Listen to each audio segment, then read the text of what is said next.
Now, Russian strikes have killed at least 12 people in Ukraine, according to officials, as Kyiv and Moscow traded fire amidst an ongoing major prisoner swap. Ukraine's military has said that it has shot down at least 45 Russian missiles and 266 attack drones overnight.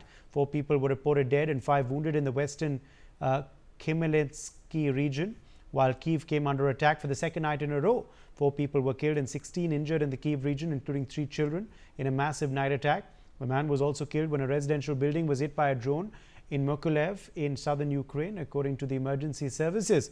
Moreover, reports said that another Russian attack killed 3 children in Ukraine's northwestern Zhytomyr region, while 10 others were wounded. This comes as Kyiv and Moscow carry out the biggest prisoner swap since the start of Moscow's invasion. Meanwhile, Russia has downed 110 Ukrainian drones overnight, including 13 over Moscow and the Tver region. In Moscow, restrictions were imposed on at least 4 airports, including the main hub, Sheremetyevo, as per the Russian civil aviation authorities. Furthermore, Ukrainian President Zelensky has urged international leaders to increase their pressure on Russia. He called on the United States, European countries and all those around the world who seek peace to show their determination to make Moscow halt the war. Major General Shashi Asthana, defense expert, is joining us live now. Major General Asthana, what do you make of this fresh offensive by Russia on Ukraine? See, the momentum is on the Russian side, and they want to ensure that whatever they have achieved, that terminates into a situation which they desire for their national security, which is as spelled out by them, that those 4 provinces or those 4 new regions should be included in Russia. They are looking at a buffer zone, and in broader, in strategic terms, they are looking at a linguistic boundary. That is all Russians included. So some portion of Kharkiv, Sumy and some other areas, and also landlocking Ukraine to some extent. So this is as far as the Russian aim is concerned, which has not changed right from the beginning of the war. As far as the drone warfare is concerned, both sides are adopting to the standoff attacks. Both sides are short of troops. They are short of infantry, and therefore, both of them have developed tremendous capability to manufacture drones.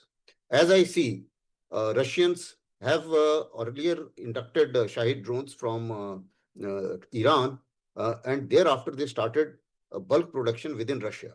Similarly, Ukraine also claims to have produced almost about 1.2 million drones. That's what they claim, to become the largest drone producers in Europe. That's what they claim.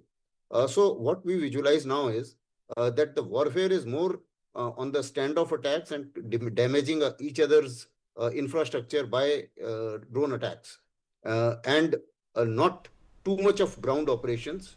There are certain skirmishes which are going on, and the gains you would have seen on ground are not very fast.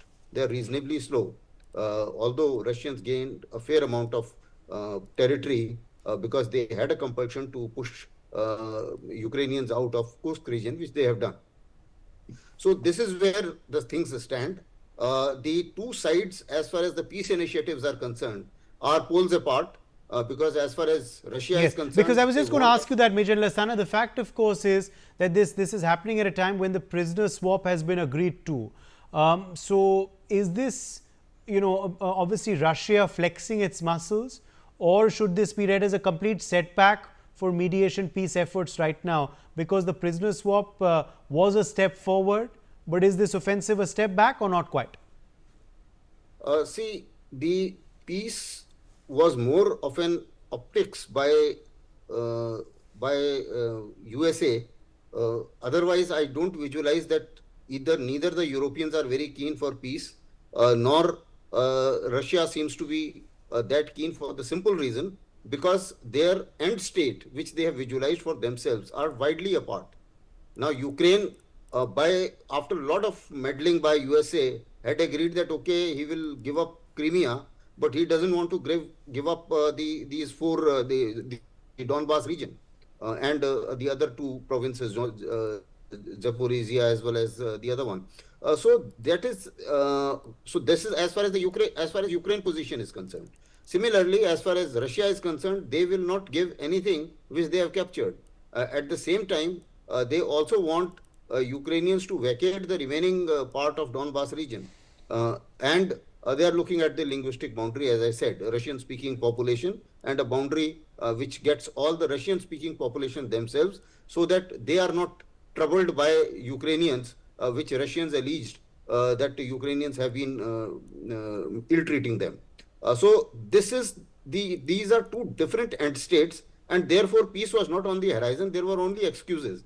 As far as the prisoner swap is concerned, it happened even when there were no peace initiatives. Even then, Russia and Ukraine were exchanging prisoners. Of course, the scale of this prisoner swap is much bigger than what happened earlier. Yes. So, from that point of view, I think it's a step in the positive direction.